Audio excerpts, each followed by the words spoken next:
और रही बात छपरा की, तो छपरा मुबारकपुर में भी मैं पहुंचा था और यहां भी पहुंचूंगा। जिसके माई के लाल में जितना ताकत होगा, फरिया लेना, फरिया लेना। देखते हैं तुम्हारी मां की छाती के दूध में कितनी ताकत है। नीचे से लेकर के ऊपर तक अगर सोझा नहीं कर दिए तो हमारा भी नाम संतोष रेणु यादव नहीं।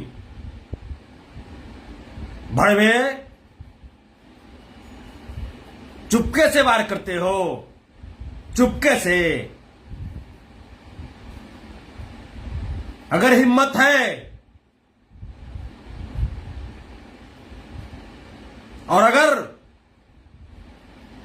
बाय मिस्टेक अगर तुम्हारी सरकार अगर बन जाती है बाय मिस्टेक, तो अपने सरकार को बोल देना कि 15 मिनट के लिए प्रशासन को अलग कर दे और उसके बाद भिड़ंत कर दे। अगर तुम्हारी खानदान का निस्तराबूत नहीं कर दिए तो फिर हम भी एक श्री कृष्ण के वंशज नहीं। 15 मिनट इतिहास मिटा देंगे, इतिहास। हम लोग धैर्य से हम लोग रख रहे हैं। संविधान पे भरोसा है, कानून पे भरोसा है, न्यायपालिका पे हम लोग को भरोसा है। तो इसका मतलब हम लोगों को कमजोर मत समझो।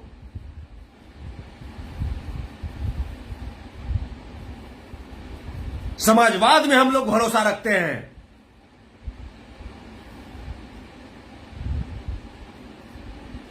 और जो भी लोग जो मुझे कॉल करते हैं, मुझे मैसेज करते हैं इस तरह की घटनाओं पे, मैं उनसे भी मैं बहुत तकलीफ में रहता हूं, मैं बहुत दुखी हूं। जब जब इस तरह की घटना घटती है तो आप मुझे कॉल करते हैं, संतोष जी कुछ कहिए, संतोष भाई कुछ बोलिए।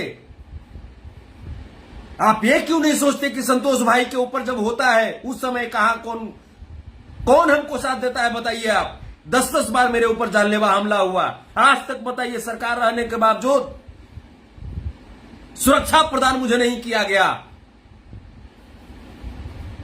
7-7 केस मेरे ऊपर है। कौन है इसके लिए? कौन सोचने वाला है? बताइए आप। मेरे भी तो बाल बच्चे हैं, मेरे भी तो परिवार हैं। आज हम लोग क्या कर रहे हैं चंदन यादव के लिए? सिर्फ फेसबुक पे आकर के लिख रहे हैं ईंट का जवाब पत्थर से दिया जाएगा, ईंट का जवाब पत्थर से दिया जाएगा। ये ईंट का जवाब पत्थर से कब दिया जाएगा? कब धरातल पे आप लोग उतरोगे? मैं पूछना चाहता हूं आप सबसे। क्या फेसबुक पे लिखने से लड़ाई होती है क्या? ये फेसबुक की लड़ाई हम लोग कब तक लड़ते रहेंगे? जब जरूरत पड़ेगी रण क्षेत्र में उतरने की तो आप लोग अपने अपने परिवार को देखने लगेंगे, अपने अपने बच्चों को देखने लगेंगे। बहुत तकलीफ होती है। आज चंदन यादव इस दुनिया में नहीं रहे। समाज की मान सम्मान के लिए उन्होंने अपने आप को शहीद कर लिया। छपरा में कितने ऐसे लोग हैं जो चंदन यादव के नाम पे 5 कट्ठा जमीन दे करके और एक स्मृति स्थल बनवा सकते हैं? है कोई माई का लाल छपरा में? बताओ।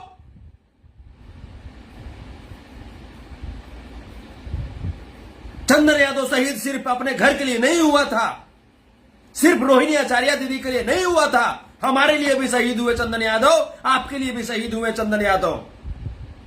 कितने लोग ऐसे हैं बताइए? बताओ ना आप सब। वरना ये सब सामंती की इतनी ताकत हो गई थी कि हमारे भाई को टच कर देता, हमारे भाई को टच कर देता। ये हम सबकी बुज़दिली है जिसका फायदा वो उठा रहा है।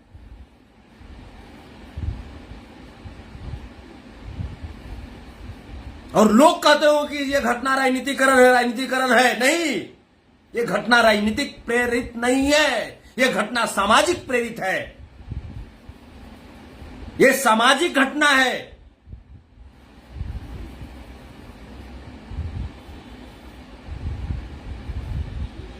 कितने लोग आएंगे?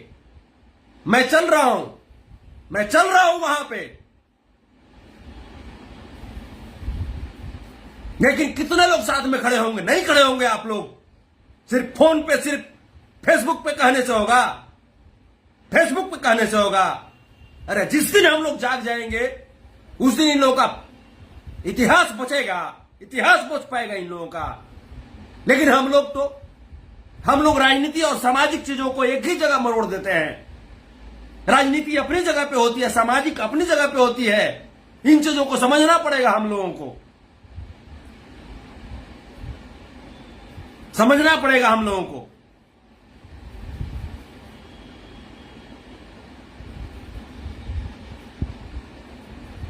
जन विश्वास यात्रा में हम घूमे, आप बताइए ना कितनी सुरक्षा मेरे पास थी, कितनी सुरक्षा मेरे पास थी। जन विश्वास यात्रा में मेरी गाड़ी खराब हो गई थी, उसके बावजूद हम घूम रहे थे। कहीं कभी उसके गाड़ी लेकर के, कभी उसके गाड़ी लेकर के अपने घर का पैसा जला कर घूमे हैं। आप बताइए ना कितनी सुरक्षा मेरे पास थी, कौन सुरक्षा हमको दिया था, बताइए आप हमको। उसके बावजूद समाज के लिए लड़ता हूं, लड़ता रहूंगा, मर जाऊंगा, लेकिन पीछे नहीं हट सकता हूं। लेकिन तकलीफ इस बात की है कि जब मैं तकलीफ में होता हूं तो आप सब चुपचाप हो जाते हैं, चुपचाप बैठ जाते हैं आप सब। मुझे बदनाम कर दिया गया है कि जादव समाज की सिर्फ बात करता है। आप बताइए ना, कटिहार में जो मोना ठाकुर ने किया था उसके साथ में किया तो क्या गलत किया था? आप बताइए।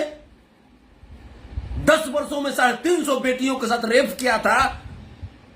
जादव समाज की बेटियां थी, दलित समाज की बेटियां थी, पिछड़े समाज की बेटियां थी, अल्पसंख्यक समाज की बेटियां थी, जिसके साथ रेप किया था मोना ठाकुर।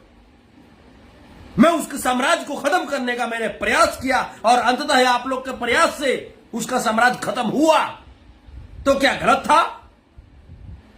कल्याणपुर में मेरे समाज के भाई का सर मुड़ दिया गया था, उज्जवल यादव का थूक चढ़वाया गया था। उसके खिलाफ मैंने बिल्कुल फूका मैंने बिल्कुल उस सामंतियों के खिलाफ। तो क्या गलत था? आप बताइए मुझे। वहां भी मेरे ऊपर केस हुआ, कटिहार पे भी मेरे ऊपर केस हुआ, मुबारकपुर में जो घटनाएं घटित हुई वहां पे भी संतोष रेणु यादव पहुंचा। क्या हमारे पास 75 जान है? क्या हमारे पास 75 हृदय है? हमारे पास भी तो एक ही हृदय है ना। जिस दिन हृदय की गति रुक जाएगी, कौन आएगा, कौन चिल्लाने के लिए आएगा आपके बीच? क्योंकि आप सोए हुए व्यक्ति हैं, सोए हुए व्यक्ति हैं। आप चूड़ी पहन लीजिए, चूड़ी पहन लीजिए। मुझे इतना गुस्सा नहीं आता था, लेकिन गुस्सा इसलिए है क्योंकि आप सो गए हैं। सिर्फ फेसबुक पे लिखते हैं ईंट का जवाब पत्थर से देंगे, ये चलाएंगे, वो चलाएंगे, तीर चलाएंगे, भाड़ा चलाएंगे। ये सिर्फ आप फेसबुक पे लिखते हैं, कुछ नहीं आप कर पाएंगे। आपके घर से बेटियों को उठा करके लेकर चला जाएगा, फिर भी आप कुछ नहीं करेंगे। रोहिणी आचार्य का मतलब कोई मामूली बात है? मामूली बात है? ये 3 टके के भड़वे लोग रोहिणी आचार्य को उल्टा पुल्टा बोलेंगे। किस बात की कमी रोहिणी आचार्य के पास थी? क्या उनके पास खाने के लिए पैसा नहीं है जो चुनाव लड़ने के लिए आई हैं? वो चुनाव हमारे और आपके अधिकार को दिलाने के लिए आई हैं। वो हमारे आपके अधिकार को दिलाने के लिए वो संघर्ष कर रही थी। कितने लोगों ने बोला, कितने लोगों ने पोस्ट किया, कितने लोग पहुंचे वहां पे, बताइए आप।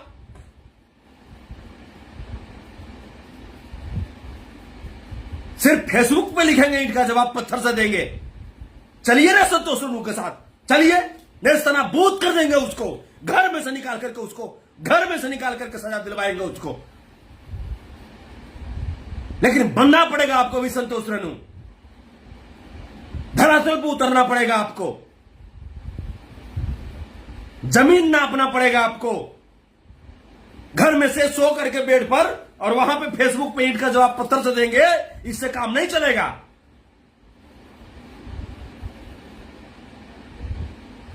बहुत आसान है किसी को भी दोष लगा देना।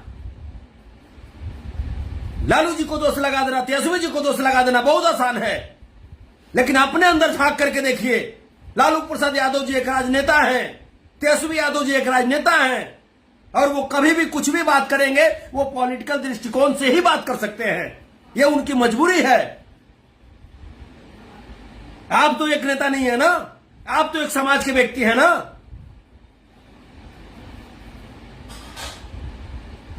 तो जो समाज के लिए खड़ा होता है उसके लिए आप कहां तक खड़ा होते हैं? कहां तक खड़ा होते हैं? मैं पूछ रहा हूं आपसे, कहां तक खड़ा होते हैं आप?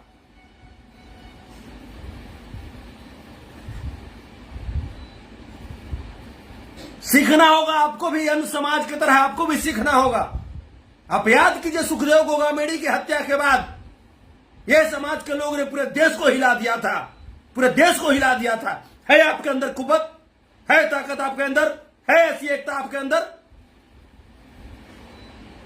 आप तो भाई फूल करके गुब्बारा हो गए हैं कि हम इतनी जनसंख्या में हैं, 85% हम लोग हैं, 85% हम लोग हैं। अरे चुन चुन करके ऐसे ही खत्म कर देगा, खत्म कर देगा। वरना जागिए, जागिए, अभी भी हम बोल रहे हैं। अगर नहीं जागिएगा तो कोई बात नहीं, संतोष रेणु तो चुप होकर के बैठने वाला नहीं है। हमसे नहीं, हमसे बर्दाश्त नहीं हो सकता। हम पहुंचेंगे, वहां पे पहुंचेंगे और देखते हैं किस मां की लाल के अंदर इतनी ताकत है जो हमारे समाज को आंख दिखा देगा। पहुंच रहे हैं हम, पहुंचते हैं।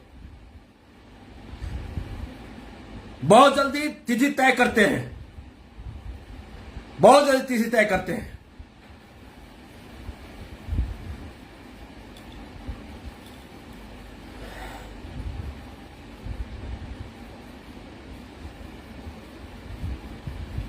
प्रणाम।